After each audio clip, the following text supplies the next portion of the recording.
loud here. I mean, no way. Oh, what are you doing? Oh, shit! Oh my God. Oh, I'll be one. Easy.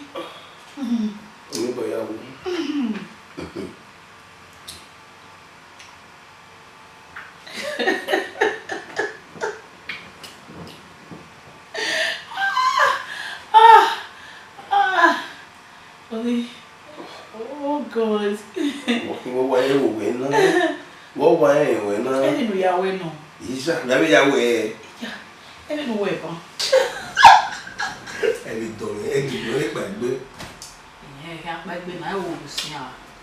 Lagia, no water, no way. Oh, yeah, Etty, me and you can be quick. Yeah, okay, anyway, love. Baby, it's not been your way up.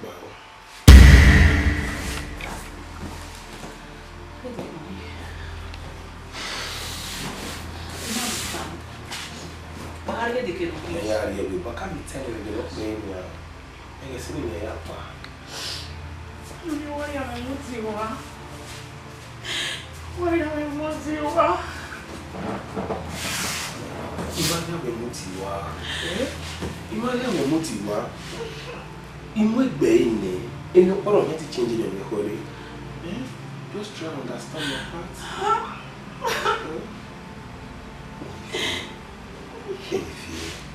Don't make me just irritate you. It's him. What are you talking about?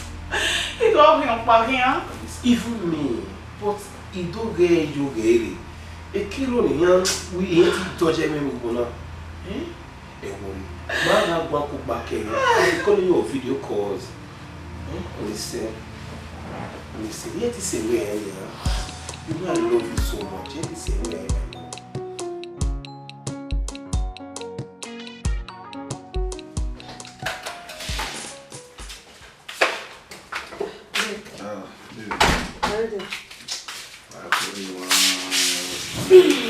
Wow.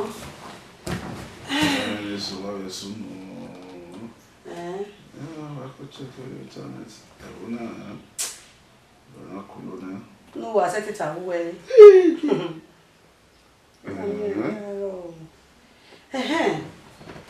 Only. Yes. No, what else? Go say. About the travel, you know, we're here. Oh, you travel? Oh, yes, why not? Why not here? How are you doing? Oh, wow. You make a here, no? Oh, I miss a cacao. I had no matter in here. Aware when I'm more a young year. In fact, it's in Bohemian. And you ask about outside we're getting here. Or with you, Mama, really, we're getting a baby or in there. So, just for a few months. Okay, I can be busy. Where it was a year, because I reckon I mean, not get travel. I have one of my live for my baby, so at least over Union, only a booster. I'll be fit, eh? That's true. I'm not Tasha. So, my no say no, I went back in about two because your bed was she'll be so lonely. But I take copy. Oh, they're lonely. Where to move? But yeah, you worry, I'm you know, this way I keep a company. Moving on with last spending time with you now, I'm becoming aware of Sahiri. Where's the crowd? Only 1 hour, yeah, one people company. Where's the crowd? So, I don't know, we go away with every 1 year. Yeah. Sahiri, the baby or the show. Yeah, Miss Baby. Yeah, so do I'm almost like here. Presidency money.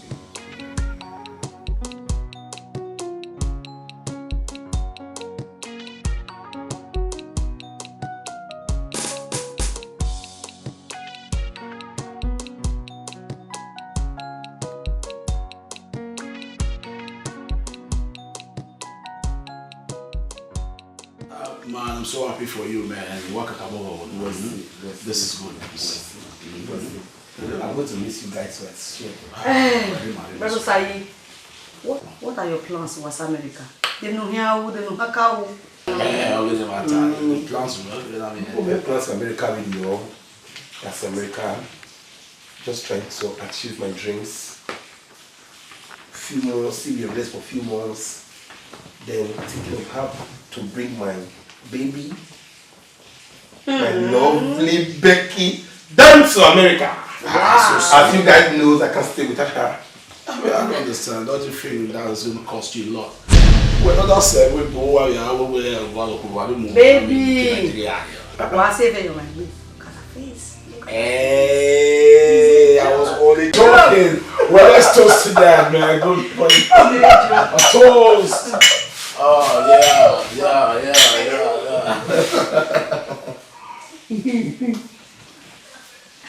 Don't feel away. I'm telling you. When one where? Then one no. You will do like so bad. I see that man will read of this one.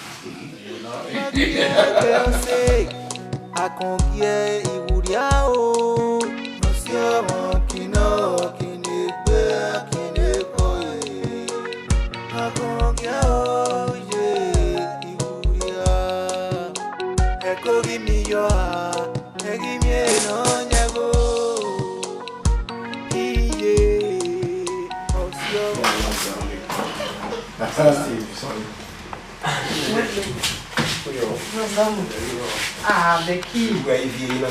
Yes, well, make with baby day. Stop now. Go ahead. What's that? It's okay. It's okay. Don't worry. Yeah, here I miss a flight.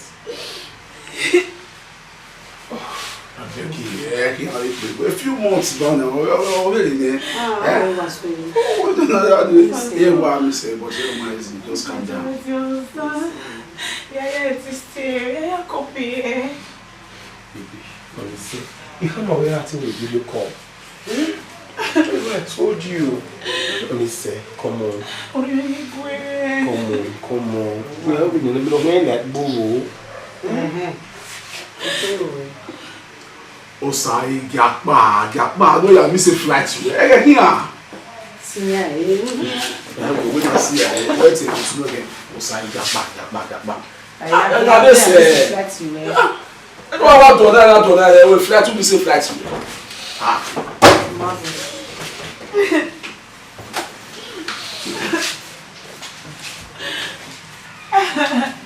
You say, you say no.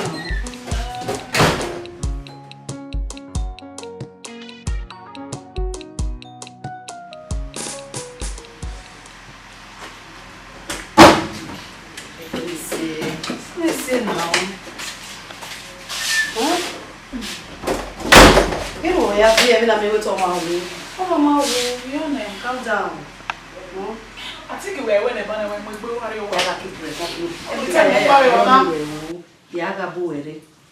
and the guy maybe that's the only way.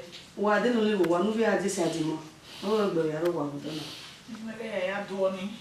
They just don't know. Come on, I'm a hey. Why are little nowhere? No, just so though. They are here.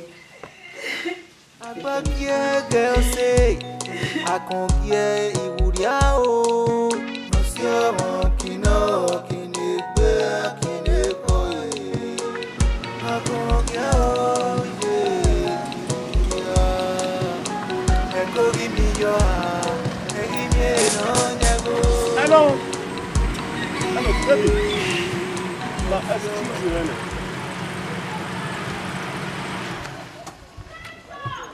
whoa. What an angel. What year now? Hey, that boy, now I have your own cow now. Why am I on almost saying? Pardon, mon sang. Dans mon sang. No, not here. Pero passa aí, é que nem ruleri. Que motor é hoje? E para o tag bem motor. Iwe moto. Double sir. Well, my Mr. Agbagie, CEO, Woodwork Company worldwide. Oh my God! Okay, Moya. Double sir. Double. Matthew. Anyone Becky. Becky, me only feel Becky, what's your name? What's it? Come on. Yeah, go make it. Hey.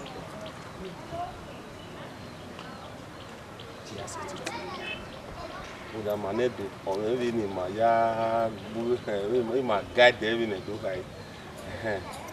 Where to work, you go, we are over my way. I tell you, no put on the towel. If I hear a problem. No problem. No problem. You have only have a motivation. Okay. Mr. Agbagie don't have any problem, so. Becky. What a nice name. What? Oh, 00 080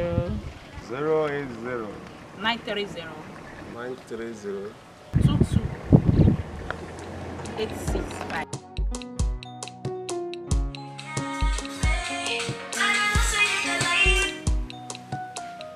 Wow. Hello, darling. My love, the love of my life. On the call. Oh, Oh, yes, see, you don't know. Oh, yes, me don't know stay. Only even we change here. We work out almost. It's stress you are going away was stress. As you can remember, school there. It was over the school, maybe you were. Only because I call you when I came back. Okay, darling. Okay, darling. Oh, you wait till I didn't miss you. Was it not called? I miss you so much. It's me about only that. No. I love you so much. Love you too, darling. Do you know what? Be a good girl. Stay away from trouble. No problem. Yeah. Stay away from trouble. Be a good girl. Be a faithful girl. Okay, darling. I love you. I know, it's okay. I do too. But you know I love you more. Yeah, I know. I love you more. Alright, darling. Okay, no problem. Okay. I'll call you when I get home. Yeah, girl say I can't get Iwuria o. No see on kino kini pe kini koye. I can't get o Iwuria.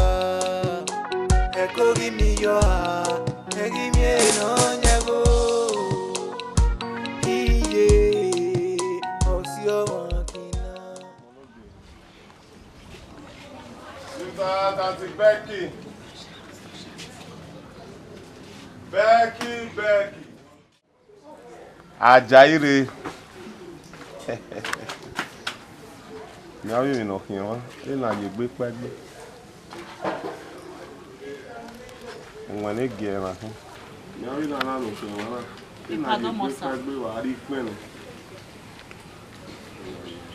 Domosa. You see? Oh. Even though come away my way ballad and my activity up to no rest. I give it a total. I'm killer. I'm getting a little person.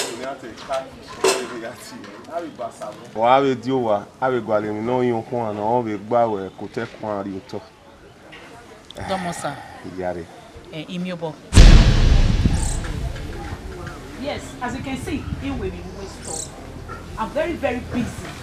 One, Domosa. Hello, Becky.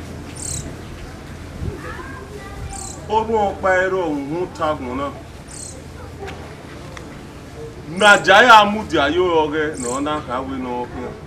Erin we ka ewu we uni. Count it and name it. Tinigbo na ogbo e kekun ari oto. Ime que na asajo. Pardon, sir. What was it? Mo Ajayi ni Rogwe, Omesi. Ajayi, Imiobo. I don't have interest. He busy with waste stuff. Dumb. I wonder what's happening. Azu wa yugo yokoni ore wigwe na mi o wa ga yo ni saya akpola we wu ya ri guy no for awu ya ri guy no ba. Ugun mi Ajayi guwe gan we nothing. Okay, ko yo na. Any year. Did he Ajayi? Oh. Ni ye o. Okay. Lawo wo bi asoda wo to ni. Me ya resto me kere won. Okay. Oma.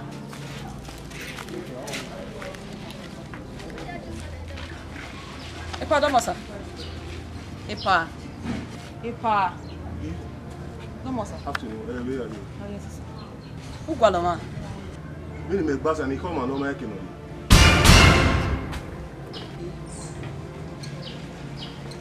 É de tu bibi hotel. Akongie iwuria o. Osioro kino kinegbe kinekoye. Akongie o. There's a thing on water. You can. Hey, what you mama? Oh, my man, kwani mi home here is towena. O dawe towena muti ashi. Yeah, mi oduwa. Mr. Ajayi what here? Ajayi woodwork company away and I'm winner. Where a company. Okay. Woodwork company worldwide. Oh, and I'm winner now. Babes. Mr. Ajayi Edegbeni. Woodworking, your fire. CEO. Woodworking go take etona ya fe. Your panel. Yesha. Mr. Ajayi Edegbeni. You know, I say when you're home, let's go for lunch. You know we show. Just lunch. Boroni. I baby breast. Yeah, now. Or two mahi, boy, oh, yeah. Come on, let's say, you know, here. Things like water. Yeah, water. Babe, you're not babe now. You know what's in the man was supposed to talk. You get to ask him out. Oh, toast him, so I don't just want him. Magwalo. Hey, this babe don't know what it is they play. Mr. Ajayi Edegbeni. Oh no, you don't like Azogaga. No, you don't like Agbotiti. Millionaire. Oh, share we bobe na shugbo. Dem are too old. It go all weird. Now we on the deck by on them magbe. Millionaire. See, that man fit change your life 2 seconds. Go reach your generation. Why we go suffer? Next time we tell you now. Yeah? Ohun no ga Ajayi o, ohun no ga Edegbeni. Yan ekene de na gbe. Oni ma kan won no yigo ya bowa. Ohun no ma mi go yo to be na retire no yo we na no ni ma kan me. But no still over do me made anything. Baby, they do. In the year, I advise you. When we know what's on it, they don't worry when we work with it. Lele here. Maybe in the Majari. Baby, they do. Baby, they do. Agbagie girl say, Akongie iwuria o. Osioro kino kinegbe kinekoye. Akongie o. Give me your heart, give me no nyago.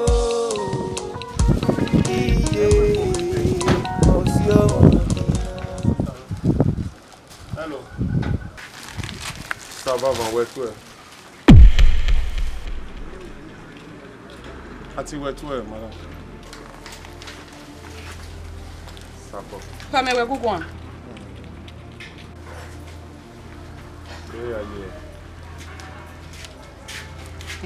Cool. If I go me there, ina go eku. Ina no water, una nwa popopo. Ola ina me go o ma go eku an. Why go me go? Why is no na? I'm sorry for that. Takola, iyo potiro no ari mi. Iyo po. We wana ni fe yo bo musona. Wa hia na yobo even if wana egwe o ma exist me hia ma na ni ha etu we kwali yobo na Oma me hina wa ugwe. Sorry for that. Now, let me read it. Now. Huh? Latin no ata gume pa manari. Ah. Like Becky, I take Walo. He call it line away. Oh, my phone. Becky. Yeah. Egbe mara oga ri wasi. What? Are you serious? Mama serious. Mama this serious way if you go wa me no. So na we no ri o boy agbere now.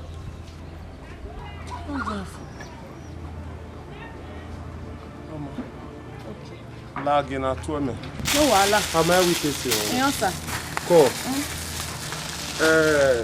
Ogbalege we no call him. Oh. Bon. Where is it? Oh, where egg we there? Akule abani. No ya we muti abi to me na. Ya you carry. O ma no problem.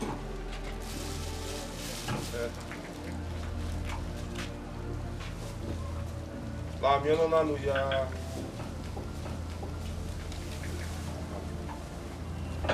No ya wa me. Ni ya wa me. If I say. Domo sir. Where say sir? Where say sir? Kina to me. Iyo sir. Epa, o gbere be do we o.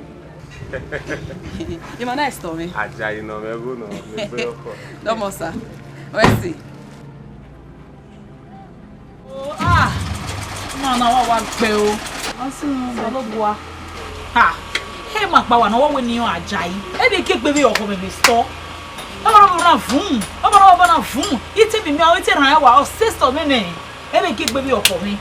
Iwa resto bona iwa le wa de iwa ya tulemu. E me ya de wana na. Agbagie. Ah, e my friend we na be the working well. My friend, we want to Steven what tell my friend. O ma ka tama re de bu we tell na. Manga, you know west. You don't know me the friend you na error. Ah, the friend you ma de. No gbani ma say go picture. West. You know any one, you wa ne go to ne o. Any le di en de. O for no west, that's there. Oh, I say baby ba ni pe ko ya me no bi na o gbe wa. No wa. Ho na wuri ya do yo madam. Nínú pon se ni a. Eri iyan gi slow. Iyan o sme. That's where to aboyo. Ah, We come here family. I don't know, I be be can you when we now. nti customer na mu pon re le. O iyan we marriage next week. Na si get se nu po do mu ba ma le be na le ba ku e. Shut me now. Wa shut me na no go any do ale. Shut. Taiwo ni no. Oye bi adua here. Oh, we share up pa ni.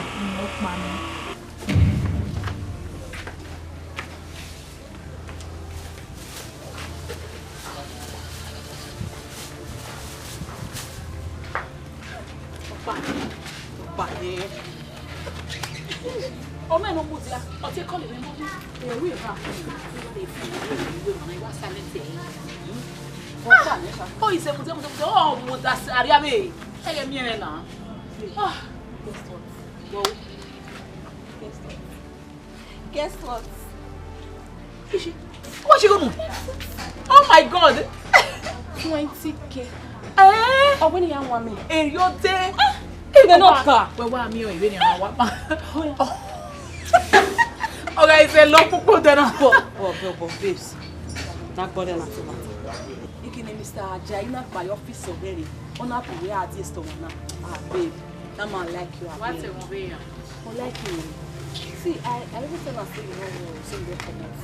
One of our time we egbe marame. Who e come we egbe marame? I think when you fear kill me when you have my egbe marame. You should have just told him where he can't tell me what out. Yes now. Ah, you have my egbe marame. I don't like that. Please don't do that next time. Again I'm back way. There you go now the man ari ni me. Ekini me fina bi ake yo. When you go we fieki.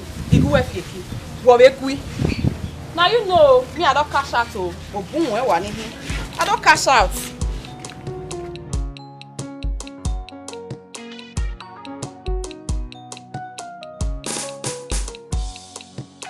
Ó gbá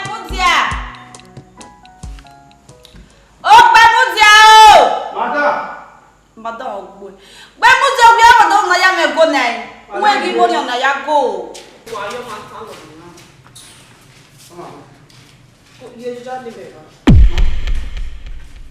What you doing? Hello? What you doing? When you Viens vers moi.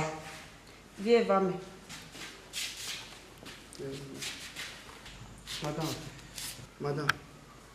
Rudo jijana we na wati me. We. Rudo jijana no ware wana we na wa. Emi ogbugbe ya. We ma ma de meta mo we. Emi di ya golo no wa we me. E me ma rudo salo me yen una ta we rudo jijana na ti we. Oh, il mettait des fiants wa o dunu. O ma e me ma rudo salo me yen una ta me de defien mu no. That's good, madame. Il est dead. Demi journal de boy bonza. Ma so amwe bo bu wa papa ni o ma so de pe a. Me ko mo na ya no papa. Il me na boyfriend. O wan go e. Da o me bi ya o na. Who be your boyfriend you? You can never be my boyfriend. You can never in your life, in your next life, you can never be my boyfriend. Who is your boyfriend to me? No matter how in the children, he be try you to in children. Eh, where boy ya na want to in the children. Go punish you edit you. Useless woman. Come on, get out! I say get out! Rubbish. Any old boy. What will do you never find? So what make back? Agbagie girl say akongie iwuria o. No si ọmọ kino kini gbe kini koye. Akongie o ye. Obi mi yo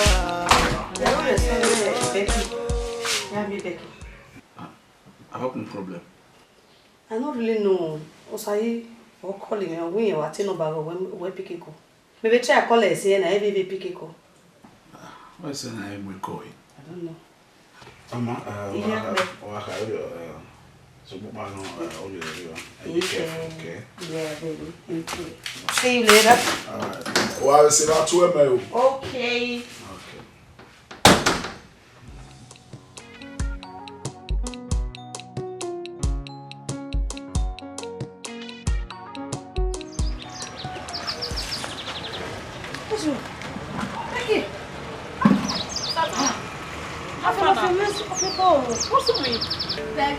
Only when I call you way. They make it call you when we are day. Who make up? The gui anyway. E ma pa no. O ma gegbe oko mi. O wa ko live ni kere. O wi yan ni Ajayi woodwork whatever blah blah blah. Tell you Terry. O say na select for me yan be. Ya fi gbe mi score order fún mi wo saji. I mi say awo wo the gui. Hey the gui ma na gbe ego mi me ni no ho mi we mo e. O wa to stop me ya mo for me silent. Owo we yan Mr. Ajayi Nenemi woodwork company Nenemi worldwide blah blah blah. Talere. What's here? Mr. Ajayi. Hi, Mr. Ajayi. Oh, Mo ga me ni ato. Ah. No wa me phone. I see you not in handset. Wa lu eye ge. O ya me as this select phone na ni. Esther. This select phone na ni ma ni. E ke pe oko me ku me e be space me. O wa stop. And let's go out for lunch. E gbe wo me. Whatever, Mr. Ajayi. Ajayi owo ni. And Owe woodwork. Owe yen we na. Oh, what this stop me? O ya me as select phone me yan we. Mr. Ajayi. Woodwork. Why am we? Why am me man here? If you go there, o na mo dia. Ri ma boy yan gbe. Oh, what this stop me? E be go me wan me ku yo to. Can I take you out for lunch? E be gegbe bi oho me. Lawo. We no ni adeje na. Order fún we wo Steve. Steve ro wa. E ti ma ye ga boda. We say. Order fún call go sayi we. Iye ke call we mo fún. O ina call me. Am na we ni me be tie we ni me we voice nu ni no we voice nu. Me be tie na we me ko. O ya me rulere. You don't want tani no. Oh, you me rule ade do Let me get something for you. Caramelo. Agbagie girl say akongie iwuria o. No si ọmọ kino kini gbe kini koye.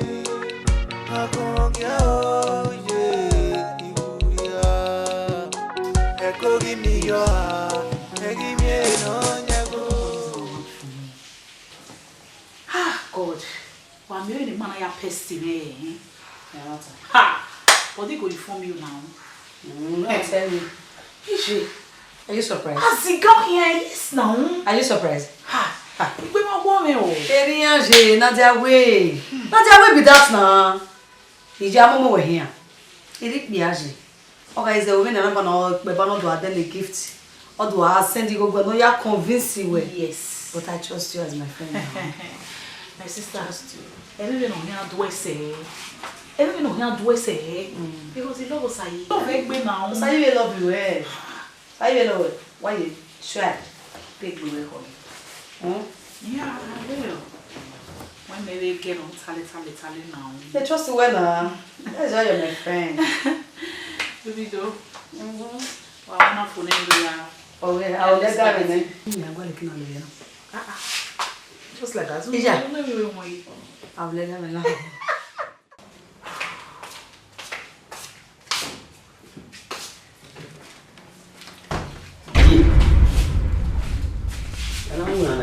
Well, boy, this is the worry you. Uma. Which did I can play start now? Forget that me. What did you forget?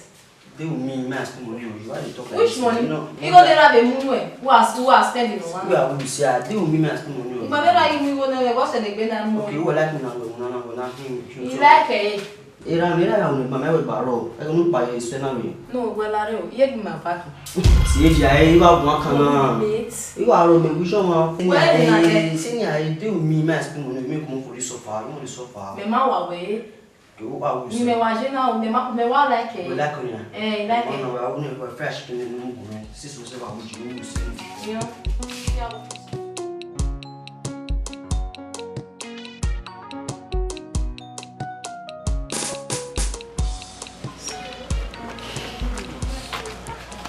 Baby.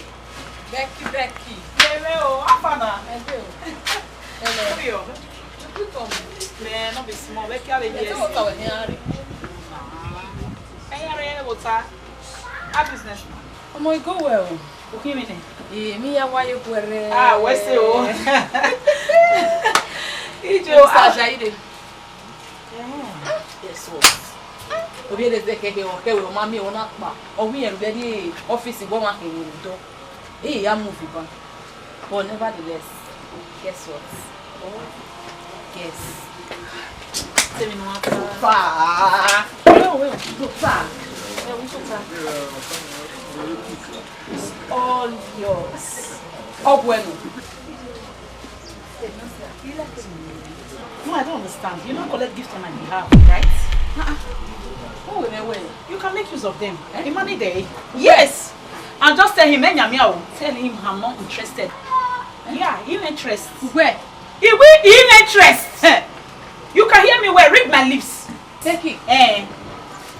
Now what for you? Now, excuse me. Again, I mean, Excuse me. Even I see your village people don't they follow you. Follow you. Yeah?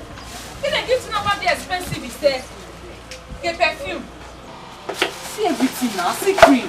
Then the man are yase. No, you go carry on what going on. When you are making. So we call. Girl say I can't get Iwuria o. No see on kino kini pe kini koye. I can't get o ye Iwuria. Eko give me your heart. Give me no never. You go only when say we am Ọmọ Fanta. no, that's when we are here. No, arriba de Messi. Ah, no na. As a best friend of them go to where I'm wearing. Okay. When you wear no na, only hit to where America. Hey, America baby. I died here.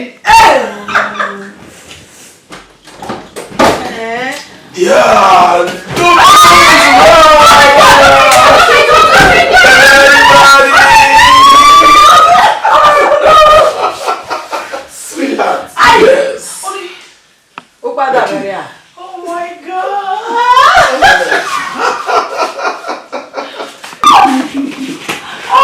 My love. You walk on.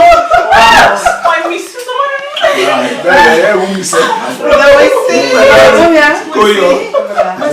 You guys are celebrating. Take it easy. Oh, man, Hello. Hey, also, I baby by answer. Okay, no problem. It's your arrival. Okay, I bring glass. Okay, let me get glass. Go, bring glass. Yes. Let me serve you, Let me serve you. Oh my God! Hey, Papa, tomorrow there. Oh, my God. How was your trip? Oh, God. Wow. Amazing. You look good. Thank you.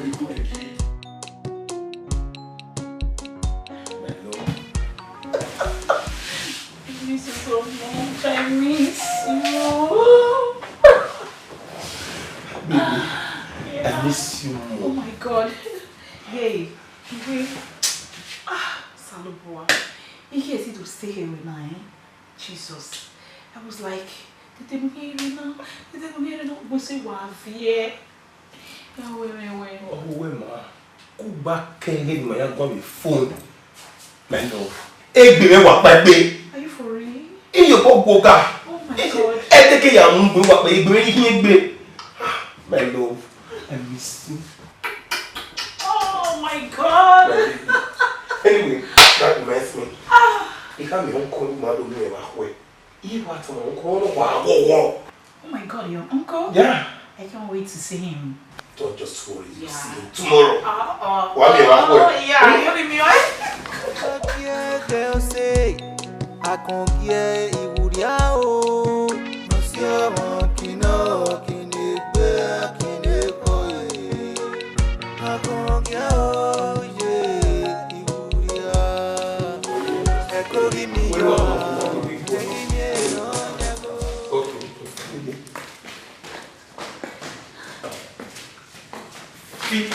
Oh, no.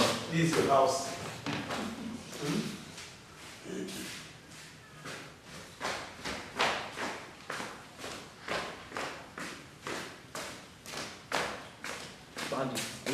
Okay, no problem. This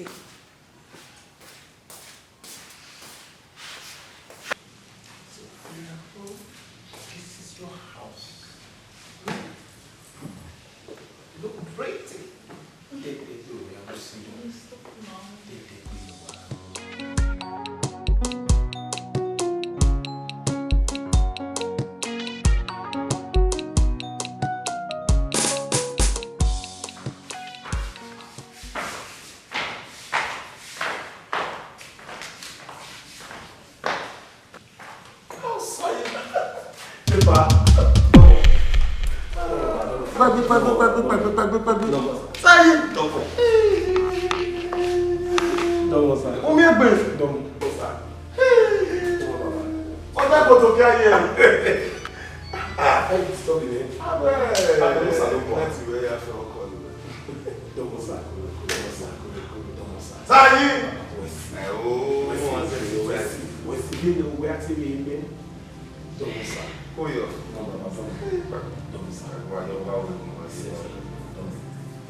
Osayi, Oimeno.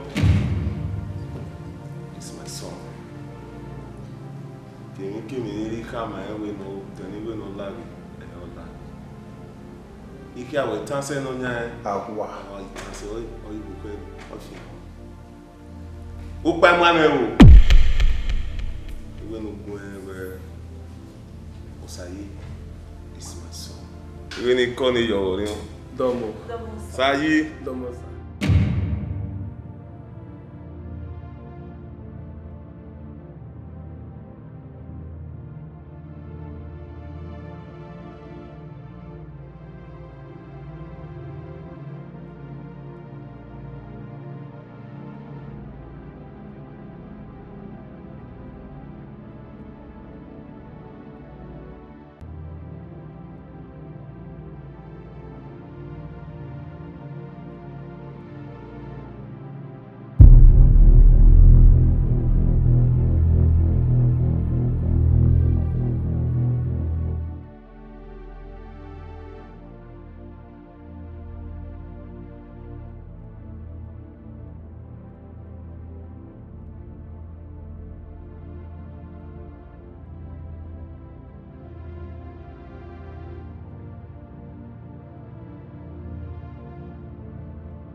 Yeah, you will get the phone. Why keep you waiting to get the phone? Becky, that so-called your boyfriend. Where is my pet? Oh, you know. Why we know here now?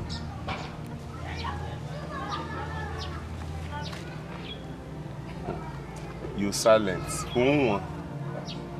What?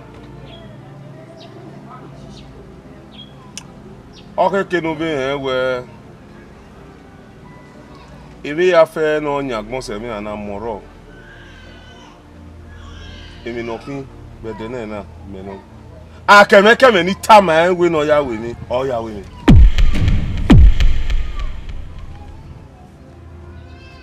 Don't be surprised.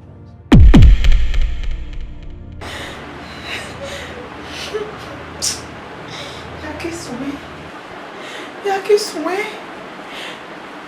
Yeah, it's really hammy. Osayi, you are white town. It's almost like it's a say. I got women here. Becky, here. what's the name? I want to ask you. Where are you? You know, I'm not feeling this. You want to be yeah, I got me feel low. Eu sei lá como é virado. Você acha que a do viu eu esse?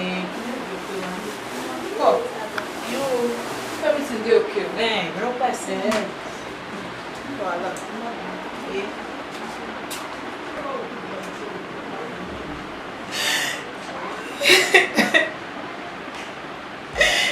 Que isso é? A lezione non lo so da verdad.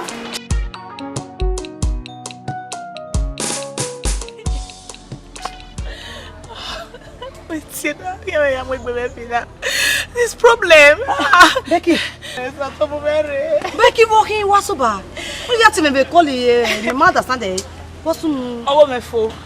I was up when we down. What was it for? Come on, what's some walk with you? Osayi. E o kore. Ajayi o ko Osayi no. Aso. Aga your kore boy sunu. What you understand? You're making me understand. I won't even understand it. Try to understand now. You understand is that? We're making me understand. Remember now, I need to have my wedding.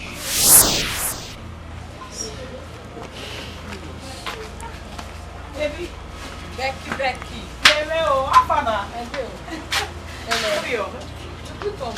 Man, not be small. Becky, how are you? Business. Oh my God, well. Okay, me. Me why you were. Ah, where's you? Ijo Agbagie. Yes, obi ele take ke o mami o na pa. O mi enu be di office go ma ke ni do. Ya move kon. But nevertheless, guess what? Guess. Say me no answer.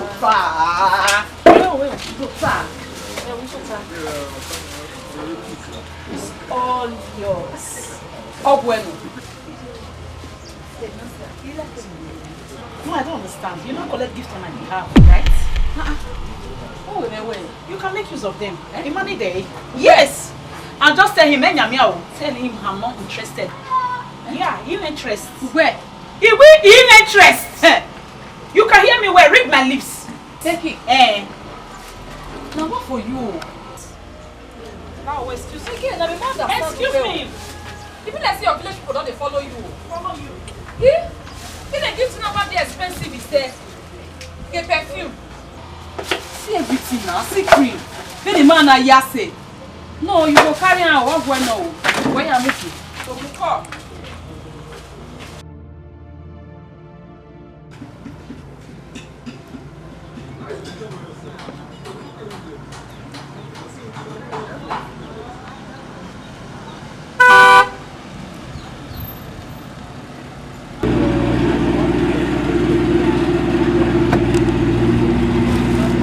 Remember what I told you? Okay. Yeah, bye-bye.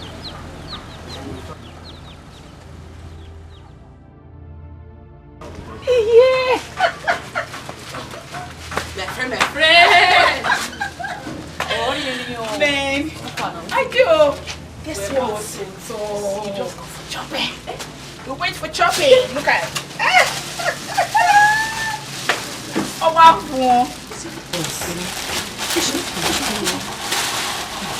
Yeah, you know that's what saying. That's that time. 38. Oh mama. Okay, I'm gonna ask for one. Babe, Wesley, thank you very much. Oh my God. I tell you now, that man. I tell you, you know the door. He's mine. Oh, you go your moment at Moria. Oh, Jesus Christ. Oh, you go your pamenya go bokpa o na lao. Oh, you go your blessing name mama. I not tell you. Hey. Why you do like that? Then I need any lari. You know the door. How far? Come on to me. You never dey enjoy now. Yes now. Are you see her? Yes now. Are you see her now? What they try now? They try now. See.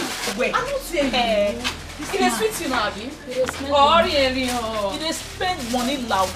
People, where's I don't feel explain. Face on the follow up. Yes now. Understand? My babe. Don't worry, later now. Don't worry, lado. Oh my God.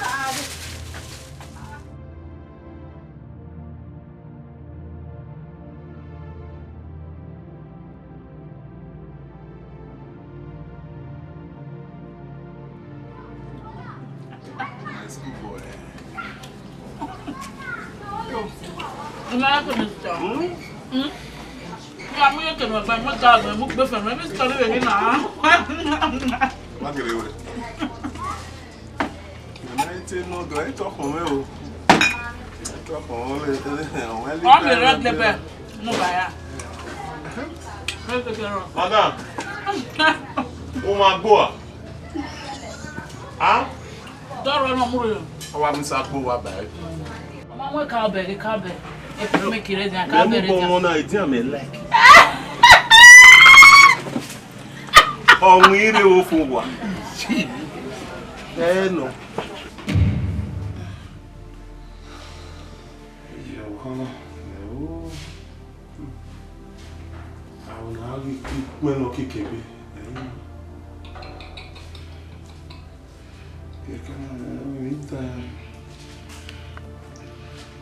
Oh, baby!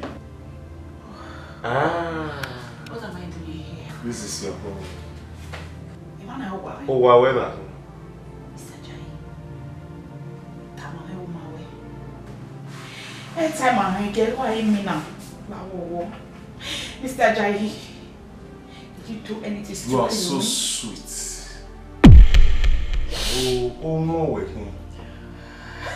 May you come, may you not forgive her. Even we are so waiting for any straw. I was licking it like juice. Shut up! Shut your mouth. Shut up! Even when you make cook, I think you want to be a Who didn't my go now, Mark? You're such a big fool. So me, what have I done to myself? What have I done to myself? I hate you so much. I am not cool. And I am a guy. When no woman are living here, I hate a guy anything home. Oh my God. Oh my God. Agbagie girl say, I can't get Iburia o. Monsieur Kino Kinegbe Kineko. I can't get o Iburia. Osai no be Mr. Steven. Ini ya gbewe. My brother, all in the matter. Where my home and I use square wibu. Where home and I use wibu ya also ya me.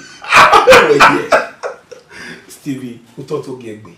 When the wibu je a weather near what catching the skin on. Who may go, but the weather to watch the skin way. yeah, matter here. So it's good, you my brother. Yeah, it's good. But to back home and I use Anyway, when you get your school, Ilatiani. Yes. So, okay, a plan in the mind, and you want to marry. It's so why I believe in me. Because even now, they work me. Wow. That's a bold step, my brother. That is it. What about the here? Or my year school there.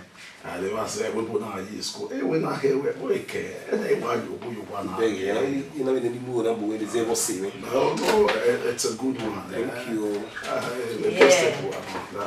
Just welcome. I heard that. The step in the way I take it. I heard something like step. So you where be in a school like that for Nania. Where in our who you want is one be. He wants to start making wow. Yes. A good plan, Elena. Congratulations in advance. We'll see. Wow. We'll see. Even when we're coming planning the same thing, I'm sure of that. Well, sure. We can win. We can smile. Problem. Becky will be so very happy. That is my friend. Sure. Do we remember Beria up with more Bima? Of course. So, this possibility really. How can you go? You only swim a billion, eh? I don't know. You guys understand? Well, whatever I met, we don't know in Nigeria. Becky is so lucky. We're more Any year we live with black in Minami. But Africa. Black me one Minami. So, you carry your body the other one. I can't wait.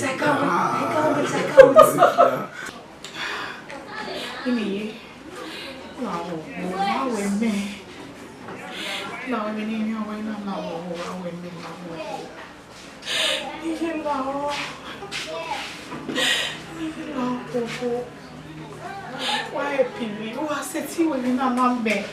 He said, sing me away. Now. Becky, you can be what do you mean now? Now we.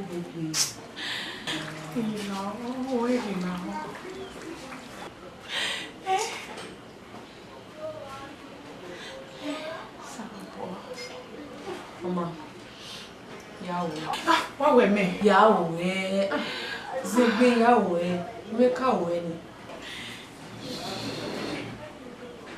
You love what me love. They didn't have money in me. They didn't want Make a Louis Yanni. You went first thing tomorrow morning. Yeah, you went. You go back. Oh, you're sitting with me down me.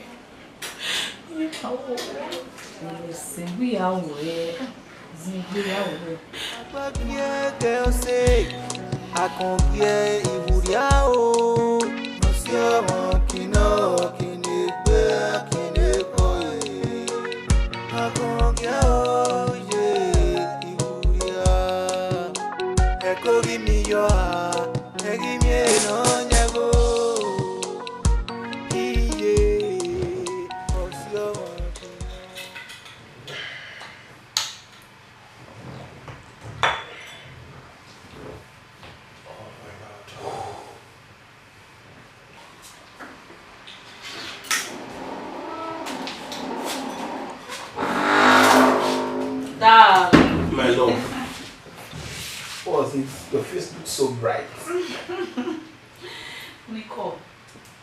Onwe na love me. My store me na him. Yeah. Onwe bere ale osoto me. Akwe mi na wa no. We. We have pass me ai. Ali beria. Only calm down now. Oh, understand. No matter. Man, stop now. Yeah, we read now. Emma wale ba we. No, come on now. When you don't be ya ro me. O e pa ya ota Iberia. Yeah, re. Yari, when my fefe, coming around Irivani. Oh, one back on any Irivani, or in Niger, no why not canny, or one of our rents. Emi a fefe no who are me, when I cut my way now. We have a fefe no who are it all gain. A pin or my lady. You are feeling again. Oh, what damn. Can imagine. Oh, what about what damn. Oh, what can I say in Ania? Always in school. Oh my God. Oh, dear me. Anyway, I don't show you if I definitely. I very well for you.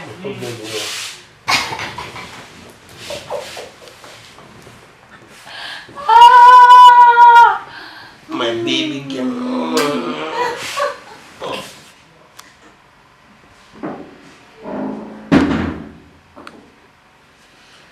Oh, only sugar. My love.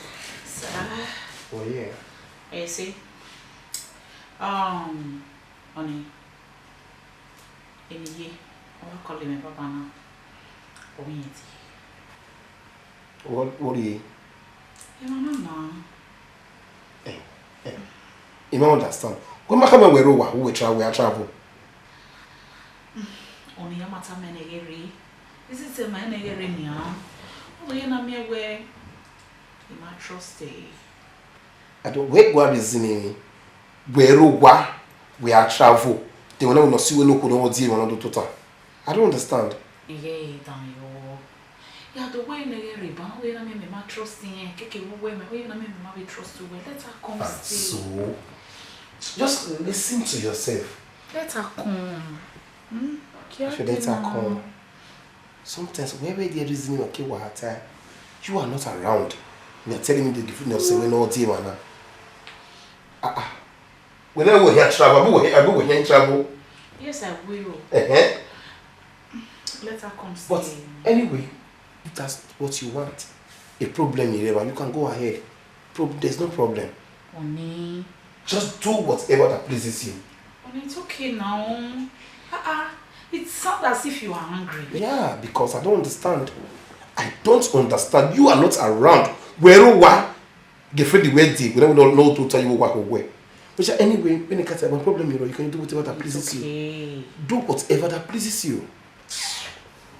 Oh, you are calling me. You're calling now. Because of my man, getting out here, man. Fine. Now I'm ready. So, what I hear gets the year, or what I guess from. Eddie, Agbagie girl say I can't get iwuria o. No si awon kino kini gbe kini koye. Agbagie o ye iwuria. E ko gi mi yo a, e gi mi no nyago. Iye o si awon kina. Agbagie girl say I can't get iwuria o. No si awon kino kini gbe kini koye. I can't get o ye iwuria. E ko gi mi yo a, e gi mi no nyago. Iye o si awon kina. Brother Sai, if you are dining, is any. What's see? I will do it anyway. What's see?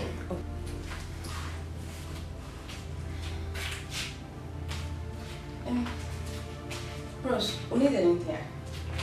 Oh, you do okay. So you can see I'm obviously fine. Erose.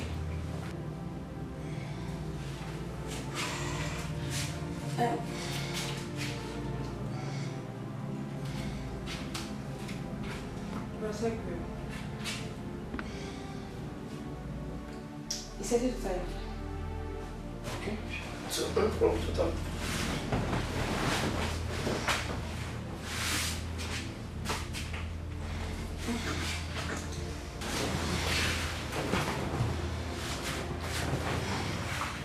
Hey, bro, so you okay? I'm fine. You don't need anything. Yeah. I'm available. Every day, okay? I need that answer now. Let's see. I'm not really done. But in case you don't need anything at all, I'm here to serve you. Why need anything from me? I like any form of maintenance. Come on.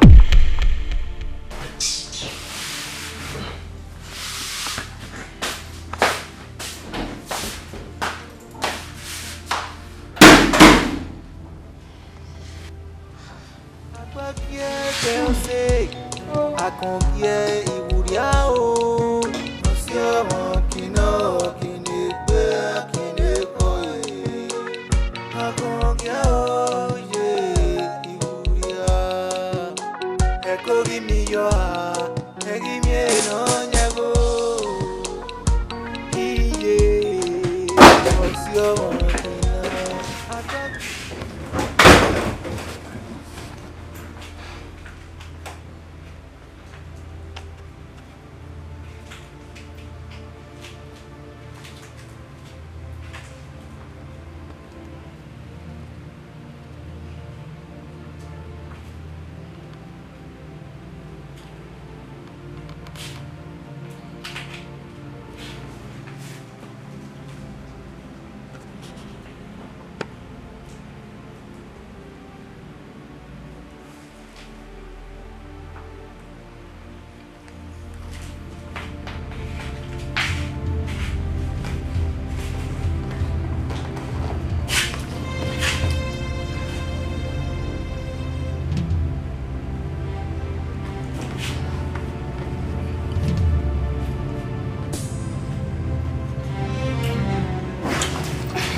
Anyway, are you mad?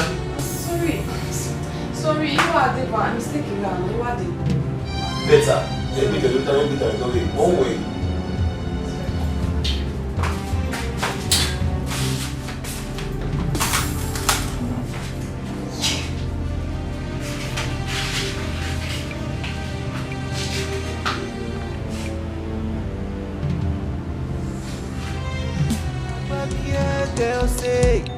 Akongie iwuria o Nosi ọmọ kino kini gbe kini koye I'm sure when I'm home in a real time. Sure. Are you for real? Sure, it will work. Are you for real?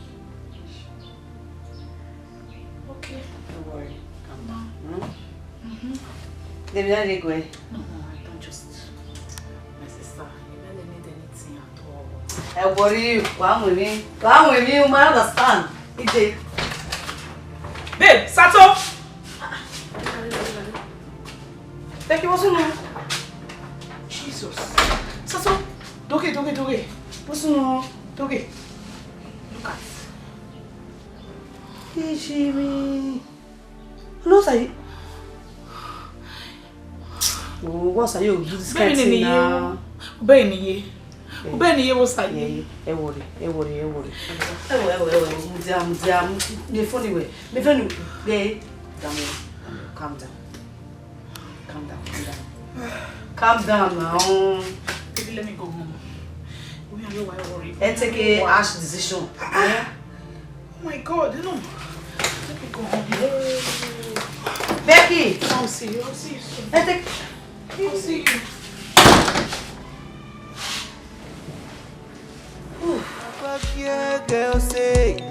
Akongie iwuria o Nosi ọmọ kino kini gbe kini koye Akongie o ye Honey, are you back? Please shut up there. I love you, way. Who is your love? You know what? I love you, way. What's the name? What do you like you? What do you like him to? Eh? What are you doing? Okay. What's this? Energy. What is this? Do you know my So I can't remember. I can't see me join now. I can't remember everything I want to be making me. May you say? You may anywhere. A relationship with her. I'm leaving this house. Oh, NJ. NJ, have I ever done anything wrong to you? May I know that NJ? NJ, who are you? Eh? Sorry. Steve. What's the What's the way say Mure? Someone you are here. You make them making them make a Mure. You make them make a I'm leaving this house. Becky. Now. Leave me alone. I'm sick and tired. You are here. You don't know what I put in. She just record me. You are here. Big woman. I'm leaving. I'm leaving. Becky. You're leaving. Hey. Becky. Down. Down. Well, man. Yes, now. Already get any good one the other night. Oh, wait a minute. Again, we're going to have many where what you're not falling in love, and we are see boyfriend or guy and had it to win. You know him. Jesus. Becky! Becky! Hi! Oh, Becky, no now. Why? Hey, John! Oh, tiens, boyfriend, mais qu'est-ce que non? Oh, mon maman! You can wait. Oh my God. Someone like this saying what is going on here. Shit! What's going on? He's a married man. Hi! Becky! Becky! Oh, yeah, what's up, Becky? Becky, you know what I say? So I never knew that you were Yaku. Oh. Ajayi! Who is Mr. Ajayi? Mr. Ajayi is my uncle. He made me who I am today. Eh? To my king, do Becky. Who told my king, do? To my. He told me everything, Becky. Don't move, sir. Baba, you say, don't move. Why are you away? I made the fresh food in Nigeria. I knew we would do. If I had another, my daughter, don't move. I will man, Benny video say, don't move, Baba. Go you. Don't move, sir. Sorry. Monty, where you go? I'm not doing what I was saying. Whether Becky. We're married in that time. On you. Becky, and so are you big at my door? Odori Emma, where no, you know, I am where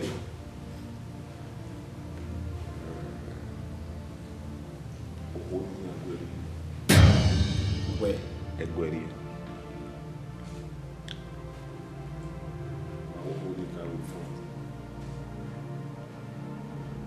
You mean my Becky? So, honey, I've slept with her. Epa.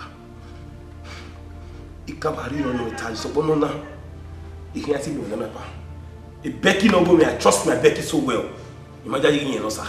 Don't without your respect, sir. Don't. Sorry.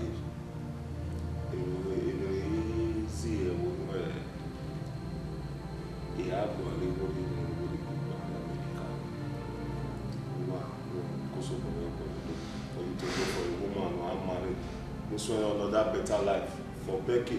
Epa, no. I'm sorry for that. Epa, it's not my Becky. It's not my Becky. Becky ni me. You are stupid! Too many people Becky. Are you mad?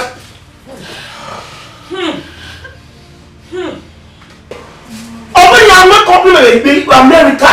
It is fẹ́ni gbọ́ àlọ́ yà níbi àmì sọ pé ní ẹ̀yìn ìwé náà ẹ̀ o iná ọkùnrin hẹ́rẹ́ wọ̀ wọ́n àdé yà sọ sá ẹ̀ o kò ní hàn yìí wá ìmọ̀ ẹ̀yẹ yọ a play girl who may play for her Becky you are finished ìmọ̀ ẹ̀mí wò tell me you don't even love my money you are stupid I think ẹ̀ lẹ́tọ̀ lọ́dẹ̀.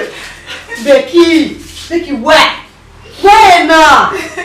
Hey now I suppose we have to engage you. When I hear me at the radio it's surprise, I suppose one surprise when we engagement with bed now. Oh, she might have him on now. Really, what we were like Becky? Everyone else just get out when he is. Go in and pack your blood. Get in this house. Why they shout? Becky wearing an offer man. I'll walk in. I come when you set her up. Why then you're happy? Now me come a bad person. You be baby. I'm a mama. I don't want to leave you. Becky! Out. Becky, out! Becky! Fine!